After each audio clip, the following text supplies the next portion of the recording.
What's up, everybody? Welcome back to the Save Point Podcast, episode 16. I am one of your co-hosts, Alex, and I'm joined, as always, by my good friend, Sway. And we got a pretty exciting episode. We're going to be talking about AI in gaming, Ubisoft situation. We're going to touch upon the Lance Reddick situation with Silence and, what you do. But these AIs writing scripts and these AIs doing voice work and all this stuff. I think it's a pretty interesting conversation. I think we both generally agree with each other, but maybe we can find something that we hate each other over as this topic goes on. Next week, I want to throw this out early. Next week, big episode. Don't want to tease, we won't say too much, but we're really excited about what we got going on next week. So just to throw it out there. Sway, how are you? And as always, we start this show with what we've been doing over the last week in gaming and all that stuff. So what you been up to? What you been playing? So honestly, what I've been playing is WWE. Mines didn't get here until a few hours after we finished the podcast last week. So I've been getting to play it, and it's an okay experience. It is what it is, but I am having enjoyment from it. But it's not perfect or smooth sailings, I should say. How about Wow. you, Alex? I want to double down. When you say that, do you mean some of these games have been plagued with like the worst graphical, like people going through things and stuff? Is that what you mean, or you just mean it's not necessarily a great game? Um, so graphically, um, it's fine for the most part. Like their games genuinely normally always have like those bugs where people go through the ring and Yeah, people yeah, do. I haven't seen anything wild like that yet, but like from my playthrough experience. But what I'm more so speaking to is more so how you play the game. I think with a few changes that they've made from last year, and then they doubled down on it this year, it fundamentally breaks the game in certain difficulties. Um, like for example, to be more specific, last year they introduced something called breakers, where basically you have to guess the button that somebody else is about to attack you with, Oh right? man. Has that been tried? So I feel like tradition that's been tried before. Has that been tried in before? fighting Maybe they games is dropped it. normally Yeah. in fighting games they normally implement it sometimes to have breakers and things like that. Like if you like in Street Fighter and other fighting games, like if you press the grab button at the same time somebody else, it'll cancel their grab. Right. And then so it's kind of like a similar idea where the breakers like does that. Like now last year it felt more like if you were to use a breaker, it was only standing up and for striking. Grappling traditionally in every wrestling game there's ever been has had a reverse button. The reverse button is there, but it is no longer important because they want you to do breakers Yeah. on like almost everything. So where my issue becomes is that for I've never considered the 2K wrestling games a skilled base game. I think it's more so it is what it is, a simulation game. So it's meant to imitate what the real life product is versus try to create a competitive scene. Yeah. But when you're fundamentally playing the game and you're finding yourself like an experienced player who's been playing their whole life with wrestling games, and you can't get up, not because of your own fault or your own lack of skill, but the game is basically telling you in a lot of areas you have to guess what button the computer's going to press because this reversal button we're not going to make accessible to you a lot of times. And that's more so my issue because then is the player actually being rewarded for being good at the game? They're not. You're Yeah. going to reward them for luck because you can't, there's no skill in guessing what button, especially when you're facing the computer, for example. You don't know. Yeah. So, and the other thing is when the reversal button does prompt, traditionally it prompts at the frame where, like, if I'm about to grapple you, like the moment I'm about to touch you, that's when you press the reverse button. Now you have to wait until the person grapples you and then they're halfway into their move before the triangle button even prompts, and it's an awkward time. And so it, for me, like the way you play it, it's like the fun is still there, kinda, but you're almost getting like beaten down for reasons that's not your fault. And Yeah. it's kind of like Callisto Protocol, kind of like where you're losing for reasons that like you're dying for reasons that are not necessarily your fault. And so that is why I said like my experience isn't necessarily the smoothest. It does has issues. Like it does have like you're supposed to be able to create entrances, and like they will even have the trios entrance there, but you as of right now cannot create a trios entrance even though you're supposed to be able to in the game. Oh man. And creative entrances has a lot of things that are broken inside of it as well. The creation suite has a lot of broken things. That's probably where I've spent the most time. And the face capturing still doesn't mold to the face correctly. A lot of the parts clip. It's very it's very much not a clean product at all by My any means God. necessary. That was your review right there. There's your WWE review. Yeah, you know, because I asked you a while ago about this game, and I completely forgot about it. And then I saw, I think it dethroned Hogwarts Legacy in the UK for sales in that first week. Yep. And I was like, oh, you had to have gotten it. And then and then we brought it up before here, man. Well, I used to play them. Like my biggest one was like I got into the UFC games. Is that what they were? Yeah, I love the UFC Yeah. ones. I think I did 1 and 2 with my friend back, and that was probably like very late high school. I want to say maybe it's when it started, maybe late high school, early college. And we loved. I mean, it was so much fun. We would make the stupidest character name, and we would just beat up everyone. And no, we really liked it. And my cousin really liked the like my experience playing those games were always fun, but they were always extremely limited, like 1 hour every month or two. Because my cousin would get yearly all of them, and we would play, and he was always really good and I was always not because I never played them. But that's like my entire that's my entire history with the WWE games. That and getting older, then seeing all of the bugs and things that would Yep. happen in those games. So for me, pretty diverse actually. I did Chia is I think my most recent one. I've done Chia quite a bit. I've done Dead Cells. I actually played Dead Cells for the first time in my entire life, and that game is I understand why it was the game of the year. I also can't help but think back to when IGN plagiarized their, if you remember that, Dead Cells was the game that Yes. the guy stole the review from the YouTube channel. So that was hilarious. And I may do a video on the third channel on that whole thing. And what else? I beat Kiwami 2. But I think I'm done with the Yakuza games for now. So I've done 3 of them in a row. I'm not really burnt out, but I want to give myself a breather. Play Resident Evil. By the time you guys are watching this video, I'll be head deep into Resident Evil 4. So it'll be more streamlined over the next week. But 3 pretty different. Oh, I did Limbo 4. So I replayed Limbo. So 4 different games. Just feeling that diversity, jump into different topics, and then again come back in when it comes to Resident Evil. And then April will start to solidify things. So let's talk about this AI. I did a video actually on this channel that you guys are watching, Podcast Now Plus.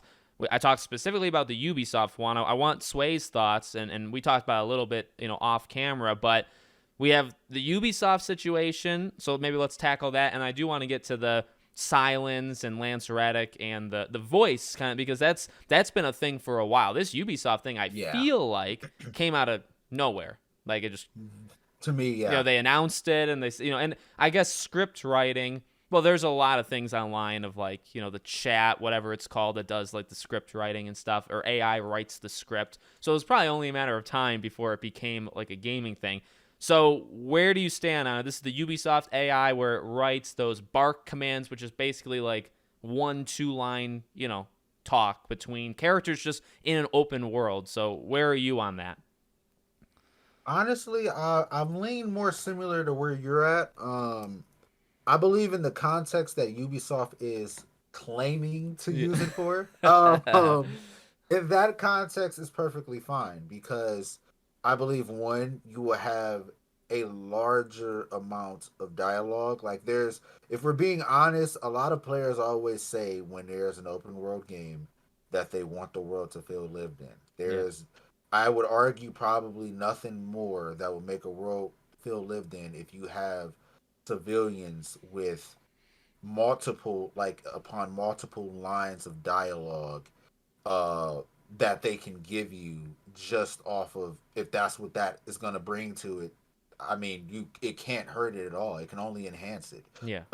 And the other part about that is that as much as we don't want to, and the thing, I haven't seen anybody bring it up really, but crunch is something that is huge in the gaming industry. It has been for a while, and I think that that would lighten the load. I mean, it sure would in a lot of aspects. Now, I don't want it to get to a point where it's taking people's jobs, but if it makes the people who have those jobs already life a lot easier, and they don't have to crunch, and they can go back and, like, hang out with their family and take a breather and play games for themselves, like, Yeah.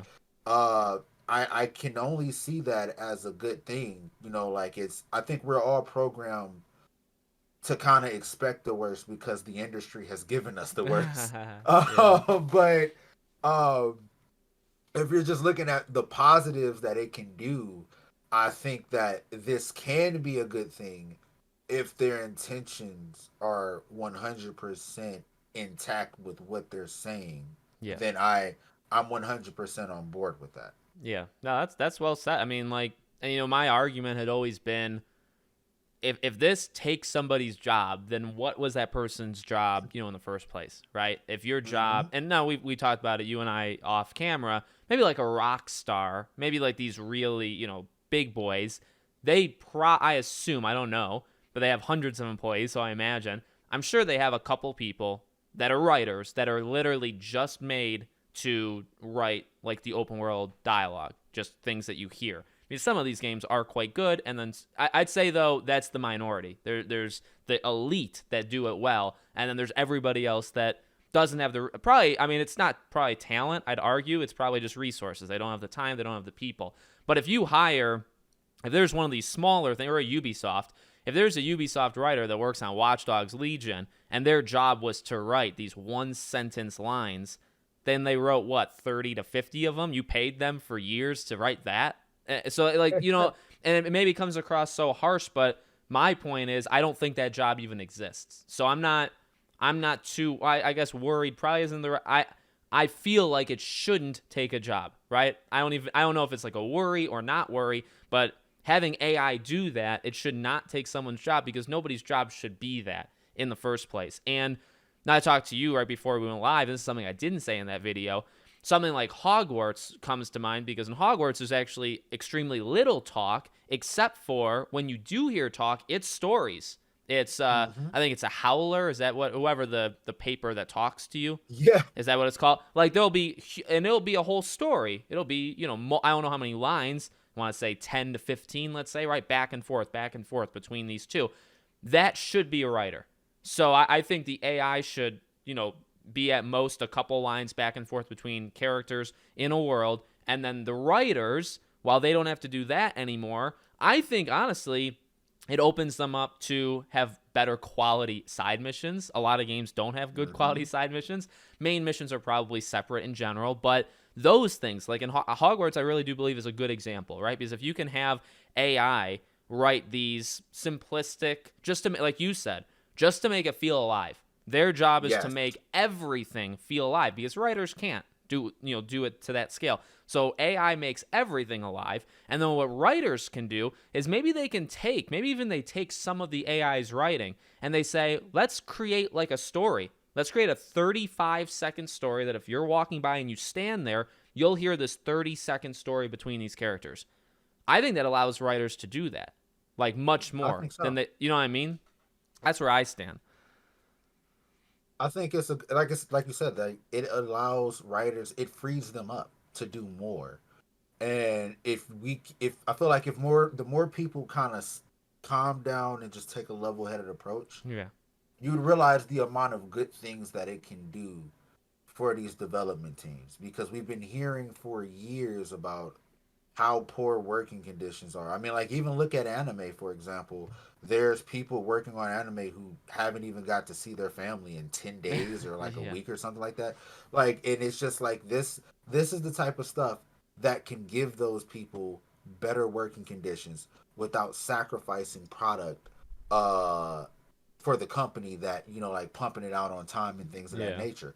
I think it's a happy medium. Once again, as long as they don't go too far Yeah. and get to replacing everything with AI, That which believe me, as much as companies would love to do that, I don't think that they ever will, because it gets to a certain point where they'll be out of a job if they go yeah. too far with it. Right. So it's like I don't think that that will reach that point, for the simple fact that those people know what that future is as well if you go too far. Right.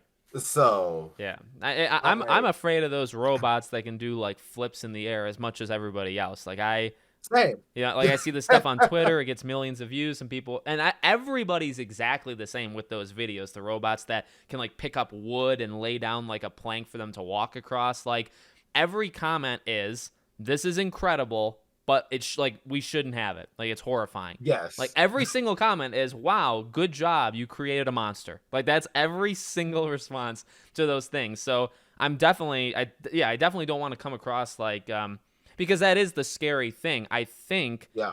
I agree with you. There is a certain point that you can't go past, otherwise everybody would be out, and the executives have to be careful. But I do think you can keep going before you Yeah. get there. Like with the Yep. the issue is with this UB. So to to play devil's advocate on us, and it's a fair thing to say.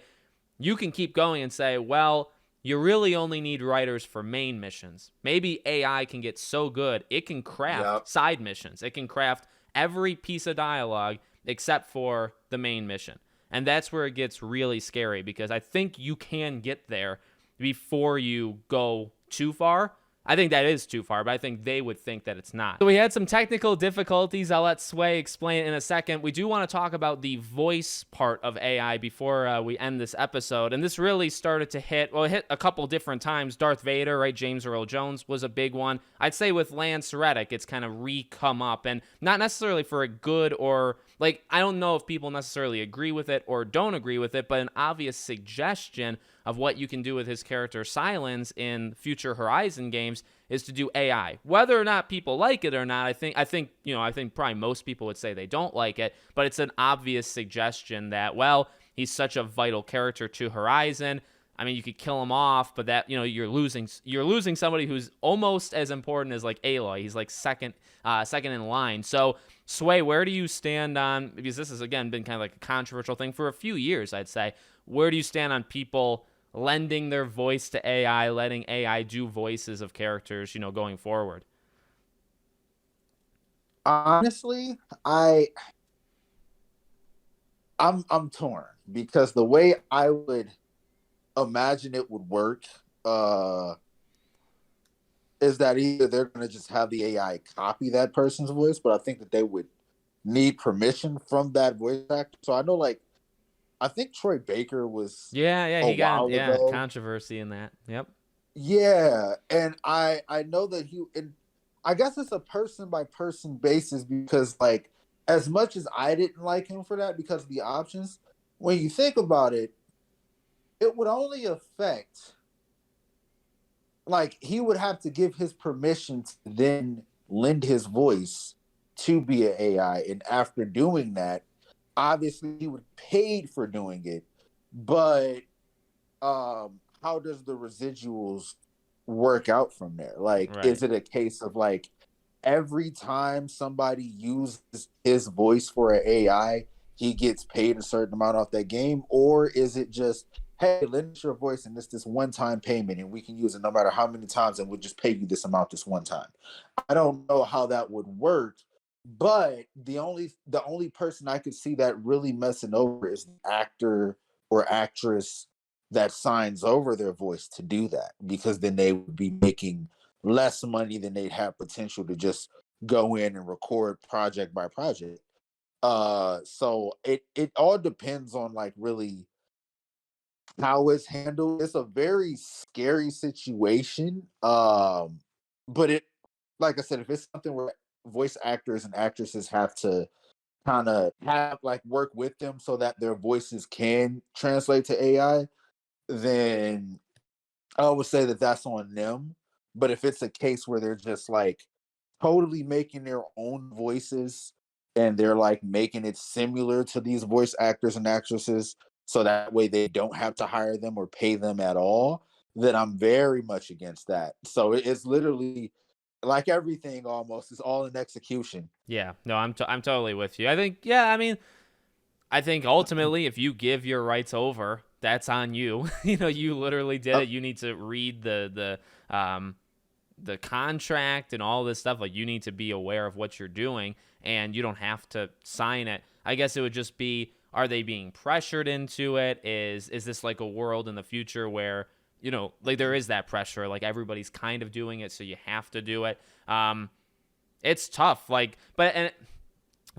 I just feel like where I stand on it, my only like main gripe is just you just know it's not them. Like, it's not pure. Now, I guess you think to like the like de-aging technology maybe is already getting us kind of comfortable with that stuff, or using people that are dead and they continue them in with a movie or whatever. Like, we're already kind of there, so maybe I shouldn't be too critical of it. Because like a Paul Walker thing in Fast and Furious, I'm not opposed to him being in, which is so odd to say because he's dead, but for him to be in one of these last two Fast and Furious movies, and I'm talking like a 20-second thing where it's just his face, yeah. maybe he says one line, but that's still all technology. Like, I'm basically asking for a robot, like at that point. So I do I guess I'm kind of split on it as well. I think if everybody's okay, like the Paul Walker thing, everybody just has always seemed so okay with it, where they would do it ultimate justice. They really care, like they would just do it right if they were to do it. I guess it would just be like that. But on the flip side, say like a Darth Vader, they'll always be a part of me now in any Darth Vader thing going forward, where it's not him. I mean? Like, it is him. It's so hard, right? It's his voice, but it's not him. He's not sitting in a booth. He's not recording the lines. And there's just something, I don't know, I guess we'll have to like see what that era kind of brings, because I just feel like there's like a purity in that you're now not going to get. And it would be the same thing, I think it would be exactly the same thing for gaming. If you took Lance in his voice of silence and you had that be in the next one, like maybe I'd get over it. Maybe it would be an extreme, but like I don't know. I have to play it myself. But I think like playing it right now, I would say playing the third Horizon game, I just feel like there'd be something off. You know what I mean? I think I'd look at it and say, well, that is him, but like it's not him. Literally, it's a computer generating that voice to match the lines. I also feel like that'd be a lot of work, right? Because there's nuance in acting. I think that may be a thing that people overlook, right? There's all these kind of very small emotional things, or the way you I don't know, you contract your voice or whatever. And I don't know if AI can do that. I feel like it can't. So I feel like if you were, say, for Horizon 3, if you were to use his voice as an AI or whatever, the amount of work you'd probably have to do to, to get it to sound like a real person, that may be the hardest thing. Now, maybe eventually, 10, 15 years, maybe you get there. But for right now, I don't think that's in AI. I don't think they can convey that kind of emotion in the same way that just actors can. So that would kind of be my thing. But ultimately, I mean, yeah, I kind of agree. I mean, if they sign their rights over, they're signing their rights over. I'm with you with drawing the line. If companies try to like rip people off, or if the path forward is, well, we're just going to use AI anyway, right? We'll just create our own voices using AI. We don't have to pay anybody. They can do voices just as good. So we don't need any of you. So the only way, because that's how I think you can get forceful, right? If you say AI is the future, we're just going to have AI voice actors and actresses in games, going forward. If you want to be a part of it, Nolan North, Laura Bailey, Ashley Johnson, if you want to be a part of it, you need to sign this contract. We'll pay you, and your voice will be an AI. But we're not going to actually ever use you again. I don't think that'll happen, or if it does, I mean, that's like, that's like 30, 40, 50 years away. I won't care, I guess, at that point. That seems like the way too overstepping, where you outright tell people, we don't need human beings anymore. Yes, I 100% agree. Like, same page. Like, there's a right way and a wrong way to do certain things, and Yeah. that would be definitely the wrong way. But like, it goes back to that Troy Baker thing where it's like, if it's a case where he's signing his voice over, it depends on literally what's in his contract. Is he getting paid every time they use his voice for AI? Right. Or is it just a one-time payment for him? But either way, that's his decision. So Yeah. at that point, he would literally never be able to publicly say like, "Oh, well, I'm not getting paid as much because the AI. Ever since I did this with AI, like it did this, and you signed your voice rights over, Right. so that was a you decision, and nobody will feel bad for you because you did that." And Right. that's kind of where I'm at with it. So it's like, really, the ball in all of this is in the voice actor's court. These are decisions that they're going to have to make very wisely Right. from here on out, as far as if these situations pop up more, because then all you would have to do is blame yourself. We could be mad at the way the industry is going, but this is a decision that starts with the voice actors and actresses right now. Right. Yeah. No, I'm with you. Well, it's an interesting conversation. I'm sure, as the years go on, we'll probably have to come back to it. Maybe sadly, maybe not sadly, but it's something that has been kicked up in the gaming industry. I thought would kind of be fun for this recording. So again, as we said, next week, hopefully everything, the quality of visuals and audio. But no, next week, very important episode. I'm really excited about it. I know Sway is as well. So we'll have that next Saturday. A lot of fun stuff coming up. And then once we get into April and May, there'll be loads of games to start to cover pretty much every week. So, Sway, any last thoughts to the fine people at home? Yes. Number one, I apologize for my technical difficulties. The power went out, and as I'm looking out the window, it looks like everyone on my street is out right now. So I got to try to figure out what's going on with that. But secondly, if you do follow me on Twitter, I will be having a few threads come out in the coming days, definitely within the next week. Like Alex said, really excited to talk to you about what we're going to talk about. And thank you so much for being a listener of the podcast. Yeah. And yeah. Yeah. And I always put, actually, I've added more things. And every video in the description is Sway's, all these podcasts. Sway's Twitter's the first thing that you'll see if you hit, I think, read more. It's the first one. So go follow him. My Twitter's gone, so go follow me everywhere else except for Twitter. But thank you, truly, as always, for watching. We really do appreciate it. I mean, the support for these episodes have been great. We're really pumped for specifically next week. Thank you all for watching, and we'll see you all on the next one.